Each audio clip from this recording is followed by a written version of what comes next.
obviously, for TV standards. Yeah. How dark and gritty are you going, and how close to the comics are you leaning here? Well, I mean, we've done 4 story trailers during the fall where we presented each character and where we're just showcasing a bit of that grittiness, and we've tried to really stay true to the original darkness and the original mood of Robert Kirkman's universe. And I think we're really onto something, right? Because we hear people screaming as they're playing, and you know, something that is so cool about The Walking Dead is that when shit hits the fan, it goes dark really fast, right? So you have people dying, you have to help your friends, etc. And without spoiling too much about the story in the game, yeah, there's definitely going to be things that happen, you know. So you're going to meet friends and enemies. Are there choices in the game? There's always choices. There's always choices in video games, you know. And especially in a cooperative game, there's always a choice. Do I go for my friend who's lying there, getting eaten by 4 walkers, or do I leave? You know, that's always the kind of choice you got to do in this type of game, anyway. Yeah.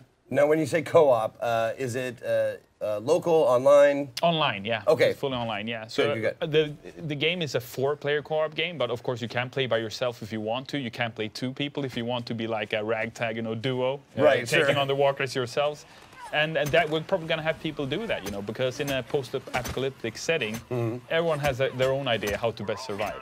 And that's what we want to give players the opportunity to try to explore. Okay, you have 4 unique characters. Do you have any like special skills? Yeah, they do. Yeah. So it's an action game, but making games, we also love making games for hardcore players who love to, you know, change skill trees and try different weapons that have different damage outputs, etc. And it being a 4-player game, you can combine, right? So you go full-out tank with Aiden, you know, the architect who favors the baseball bat. So we have you in the front lines, whereas you would go maybe with Grant, pick the sniper rifle, scout the area, the tactician of the group. I actually think you kind of nailed it. Yeah. Like I would make him go in front, and I'd be in back shooting people. Yeah. Go kill that walker. Yeah, good job. You're doing great. I'd be you know, encouraging him. And I could be Maya. I could be the medic. So Maya is a surgeon. Yeah. So I could heal you guys up when everything's over. Yeah. So I'll be hiding somewhere, going like, are they dead yet? Are the walkers gone? And then I go sort things out. So you speak about it. Well, survival is obviously a big thing when it comes to zombies. What about crafting? Crafting is a big part of the game as well, yeah. So as you walk into Washington, D.C., you're going to have to find gadget pieces, scrap metals, etc. And these are then used to create different things, everything from the weapons that you use, throwables, etc., to other things that you need in the camp, etc. Yeah. Oh, okay. So I see, like, it looks like kind of a...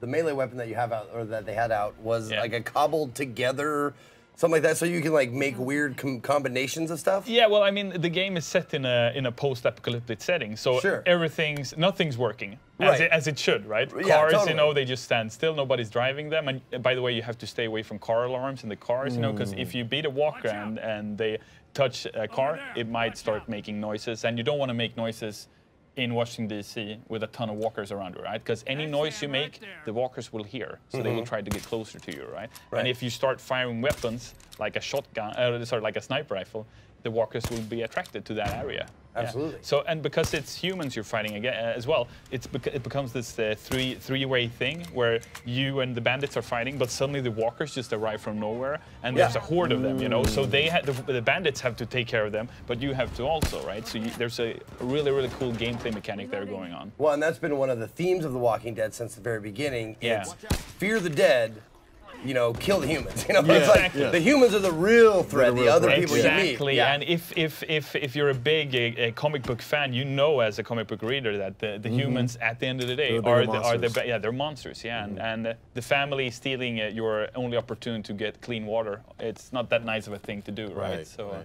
Yeah. So can you give us an idea of the scope of the world? Because Walking Dead, you see the big shots they do in the TV show, and even in the comic, you know, the atmosphere sets the mood. Can you start with the environment? Is it open world, or is it semi-open world? It's a mission-based structure, right? Because we have a clear idea of what we want to tell for launch, and after launch, when the game is out on November 6th, we want to see how everyone enjoys the story, the gameplay and everything, what kinds of weapons people do like, what kind of enemies they like to kill, etc.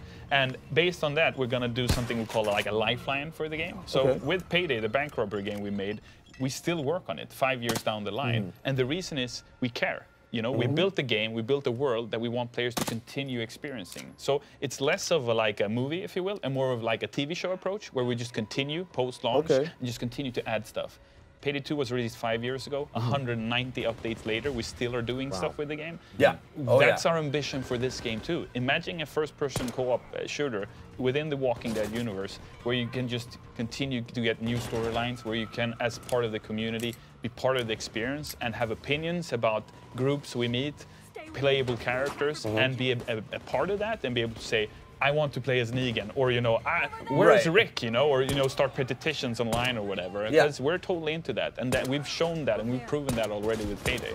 So we're in a super, super good position, I think, as developers, to really give the gamers something where we together can shape it in any way, we form. So hypothetically, you go, not dark enough. Well, let's do that then. Let's make it darker. Let's make it grittier. Let's kill someone off or whatever. It's up to us, together with Robert Kirkman, of course, as well, because we want to make sure he's on, before we do anything weird. But yeah, that's the beauty of it. So yeah, a great opportunity for anyone who's into Walking Dead to just jump in and kill some walkers. Now, you said it's mission-based. How does is there a storyline that progresses? Yes. There is. Okay. Yeah, there is. Okay. Yeah.